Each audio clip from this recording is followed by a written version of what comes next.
Picture this: a quaint, peaceful village in the countryside, surrounded by vibrant, lush forests and greenery. An old house that creaks and settles where you walk, where shadows skitter and rush away from prying eyes. This is a movie where nothing happens. This video will contain spoilers, so if by some chance you haven't seen My Neighbor Totoro yet, please stop, go watch the movie, and then come back here. I can wait. Are we good? Okay. As a side note, I will be using the Ghibli pronunciation because that's what Miyazaki himself uses. I know there's a whole debate on that, but I honestly use both interchangeably. But for the sake of consistency in this and other future videos, I'll be using Ghibli. In My Neighbor Totoro, two young girls move into an old home in the countryside with their father in order to be closer to the hospital their mother is currently recovering in. It's never explicitly stated just what illness the mother has, just that she got sick. It could be something like pneumonia, or it could be tuberculosis. We're never told. On their first experience in the house, the girls run into strange creatures that make them think the house is haunted. An elderly neighbor the girls call Granny explains that they must have seen the soot sprites, little balls of soot that appear in another Ghibli film alongside Totoro himself. They've become instantly recognizable as Ghibli's mascot characters. This marks the beginning of the girls' magical encounters in their new home. The youngest, May, finds another strange creature while playing by herself in the yard as her older sister Satsuki has gone to school and their father's working at his desk. We see her chase the small, white creature all over the yard as it tries to get away. Eventually, she follows it into the forest, discovering an almost otherworldly tunnel through the bushes. It's there, at the end of this tunnel, that she falls into the hollow of a giant tree and first encounters the sleeping Totoro. She's delighted in the way only a child can be, giggling happily until she falls asleep too. It's entirely understandable, not just because she's worn herself out with all the running around she did earlier, but also because Totoro's home is so peaceful. The trees are ancient and covered in moss, flowers bloom everywhere, butterflies dance in the air, and sunlight filters through the canopy. I too would love to take a nap in a place like that. Unfortunately, I live in Florida and it's too hot and humid for that and far too full of bugs. Of course, because May fell asleep when Satsuki gets home, the little girl is nowhere to be found, prompting Satsuki and their father to go looking for her. May eventually wakes up and the little cove of trees Totoro was napping in is gone. Instead, she's laying in the middle of the path she found with dirt smudged on her face. As soon as she reunites with her family, she immediately begins telling them about Totoro. Satsuki proclaims her jealousy and that she wants to meet this Totoro too. May tries to show them the way, but she just keeps getting turned around and ends up slightly off from where she first charged into the bushes. Their father explains that Totoro is probably a nature spirit and he doesn't want to be seen right now. So no matter how hard May tries, she can't get back to that spot unless Totoro wants to be seen. So instead, he takes them into the forest to an old sacred tree towering above the rest, and together the family thanks the spirits and asks them to keep watching over their home. Satsuki does get her chance to encounter Totoro though, a bit later in the film. The two girls go to the bus stop to bring their father the umbrella he forgot at home because it's raining. But when the bus arrives, their father doesn't get off. So the girls keep waiting. May eventually gets sleepy, so Satsuki lets her climb onto her back so she can rest, and eventually, night falls. But who should appear from the forest? None other than Totoro himself. The shot of the two sisters and Totoro waiting by the bus stop in the light of the lantern has become an iconic image from the movie. Chances are, if you were to show a still of this scene to anyone, they'd immediately recognize it as a scene from this movie. It's also admittedly one of my favorites. Satsuki eventually gives Totoro the umbrella meant for their father, and as the rain splashes onto the umbrella, we can see how delighted Totoro is by the sound. This scene never fails to delight me in turn because I get it. I love listening to the rain on the roof or pattering against the umbrella over my head. There's something so cozy and soothing about it, you just can't help but relax. Unless it's an absolute downpour and you're still out in it, then it might not be so relaxing. To show his thanks, Totoro gives her a bundle of something wrapped in leaves. Once their father finally arrives and they tell him about what happened, the girls discover that Totoro has given them a bundle of acorns. So, gleefully, when they return home, the girls plant them. Several days pass and the acorns have yet to sprout, and then one night, Totoro visits the two with smaller Totoros. They begin this ritual where they walk around the garden the girls have made, and slowly, rhythmically, before jumping over the garden to begin again. During this, Satsuki and Mei both wake up. Happy to see Totoro again, the two immediately rush out to join in. The trees begin to sprout and rapidly grow into huge, mighty trees. The girls spend some time relaxing with Totoro at the top of the tallest tree while playing with the instruments that aided in the magic dance. The next morning, however, the girls wake up back in their bed and find that the giant trees are nowhere to be found. Instead, they find that the acorns have just begun to sprout, the little seedlings finally breaking the surface. We're left to wonder if the events of last night really happened for the girls or if it was just a dream they shared. But that brings us to the theme of this movie. I said earlier that this is a movie where nothing happens. There's no grand obstacle to overcome for the main character to grow and flourish. There's no villain to defeat or quest to complete. This is a movie about the sheer wonder and joy with which a child sees the world. As a kid, everything seems magical. A little tunnel through the bushes in your backyard? Obviously, that's a portal to another world. Children see the wonder in everything. This is something we unfortunately seem to lose as we get older, exposed to more of the real world and the harshness of reality. The news is all bad, the world is scary, and there's some new historical event happening like every month. I'm tired, man.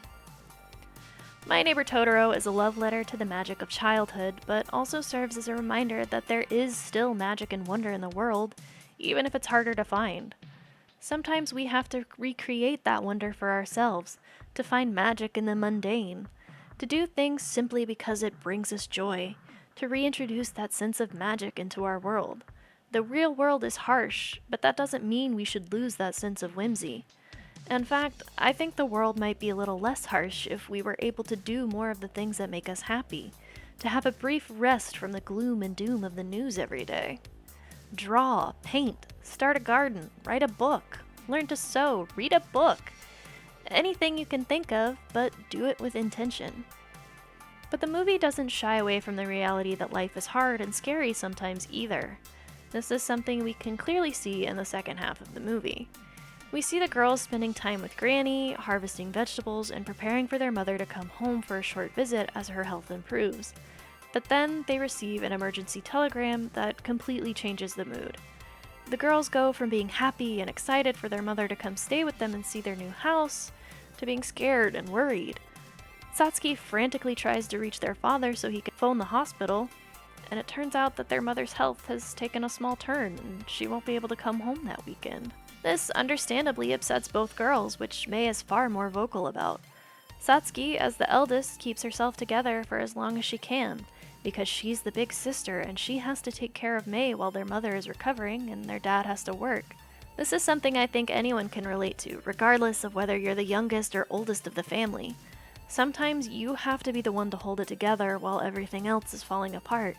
You have to be the one who's grounded so others can grieve. You have to be the one to shoulder it to lessen the burden on your loved ones, even though you may be cracking under the surface. Satsuki maintains this front until she can't anymore, eventually blowing up at Mei. She lashes out at Mei's childish selfishness and insisting that they go see their mother so she can give her one of the ears of corn they harvested with Granny, because that will definitely make their mother all better. This understandably upsets both girls.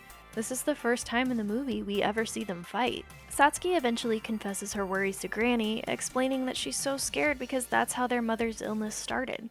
She got a cold and then it got worse. And then she had to stay in the hospital. Satsuki finally breaks down and cries, and Mei sees this. In a way that only a child can, she sees her older sister, who's the one she runs to when she's upset, finally breaking down and decides that she's going to make things right. She's going to go by herself to deliver her ear of corn to their mother, except she doesn't know the way and she gets lost. The whole village comes together to look for Mei when Satsuki realizes that she's gone. She spends so much time running around almost non-stop as she looks for her sister. There's a very heartbreaking scene where the villagers find a little pink sandal floating in a pond, and we're not sure if it's Mei's or not. We see Granny kneeling on the shore, hurriedly mumbling prayers that it won't be Mei's, while other villagers continue to search the pond.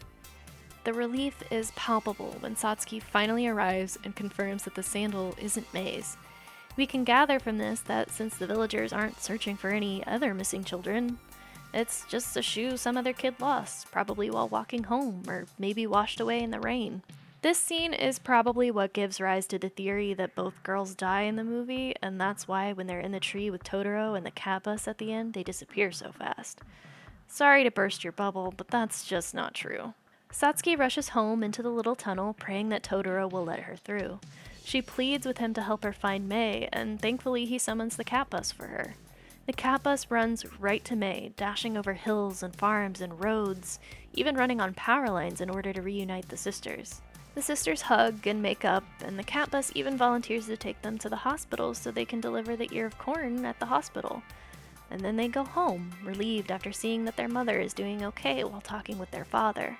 The movie's end credits show snippets of their life afterwards as the seasons change. Their mother eventually does get to return home with them, and Satsuki and Kanta even become friends. These edgy Ghibli theories honestly do a disservice to the movies and their storytelling. Especially this one, an innocent movie about the magic and wonder of being a child. If you really want an edgy and dark Ghibli movie, I'm gonna direct you to Grave of the Fireflies, Pompoko, and Princess Mononoke. No need to make up stuff about the cozier movies. Pompoko literally reminded me of watching Watership Down, but with tanuki instead of rabbits. Rewatching My Neighbor Totoro for the first time since becoming adult, I honestly found myself tearing up. Not even at the heart-wrenching scenes where Satsuki lashes out at Mei or the desperate search that follows. It was the scenes of running through the forest, existing in the countryside, the magic dance to grow the acorns. I missed that sense of wonder and magic I used to have as a kid, finding the joy in the little things. I missed being able to explain things away as it's just magic. I missed that sense of peace and comfort, being able to go on all kinds of adventures without ever leaving my backyard. I could be a Pokemon trainer, or a brave knight, or even a card captor or sailor guardian. But the thing is, growing up shouldn't have to mean losing that magic or leaving behind the things that bring us joy. There's magic in doing something for yourself, whether it's making your favorite meal or enjoying the sunshine outside for a while. There's nothing wrong with slowing down every now and then to remind yourself to take care of yourself. Just be present and be kind to yourself. Decorate your house, take a walk, plant a tree, make a craft with your hands, curl up with your favorite blanket and have some soup in a mug instead of a bowl. Bake some bread. Just let yourself exist. Live your life the way a Ghibli protagonist might. Little by little, maybe we can rediscover that magic that once captivated us as children. To see past all the bad in the world and to remember that there is still good out there, and that we can help make it a better place. So yes, My Neighbor Totoro is a movie where nothing grand or earth-shattering happens, and that's honestly okay. Not every movie needs to have some groundbreaking quest or magic item to go find or villain to defeat.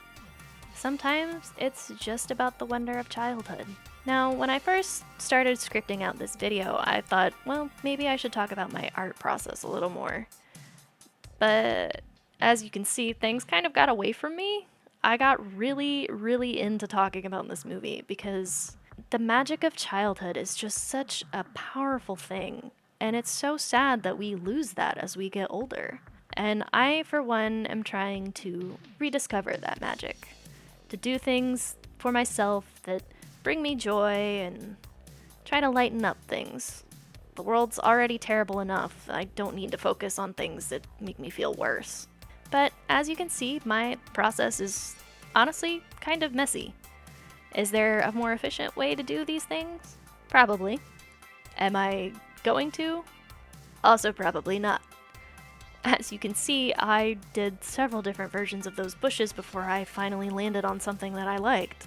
But I was really happy drawing this picture because Ghibli is definitely one of my biggest inspirations when it comes to backgrounds and just the way they tell stories, like I mentioned before.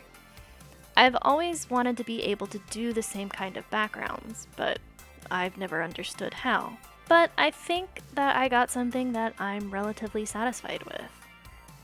Took me several tries, but through the aid of some of my favorite Clip Studio paintbrushes, magic happened.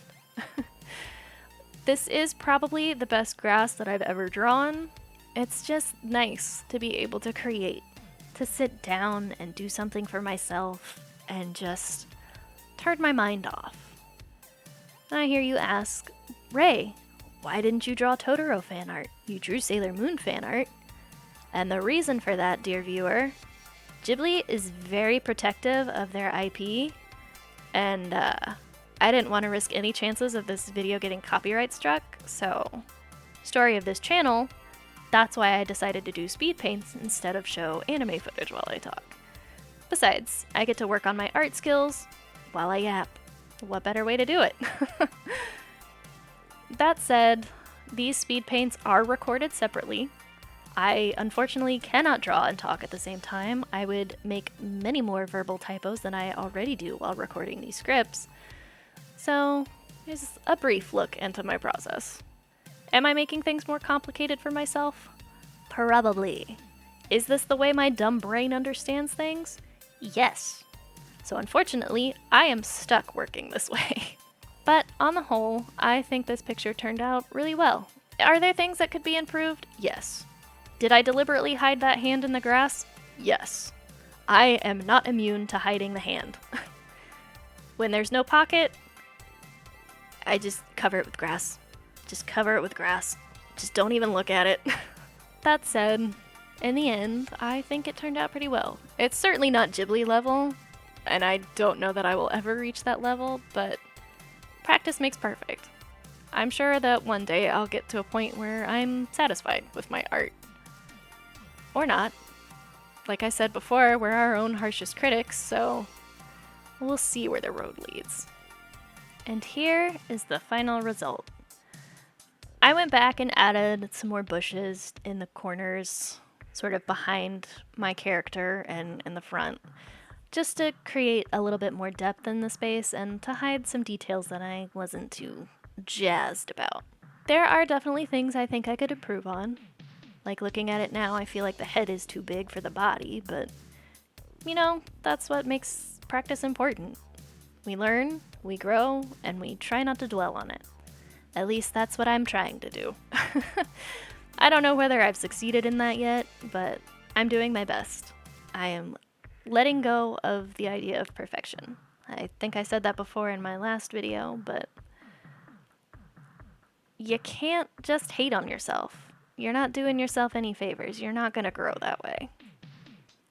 But once again, if you've made it this far in the video, thank you so much for watching. Feel free to leave a like or subscribe to the channel, and I'll see you in the next one.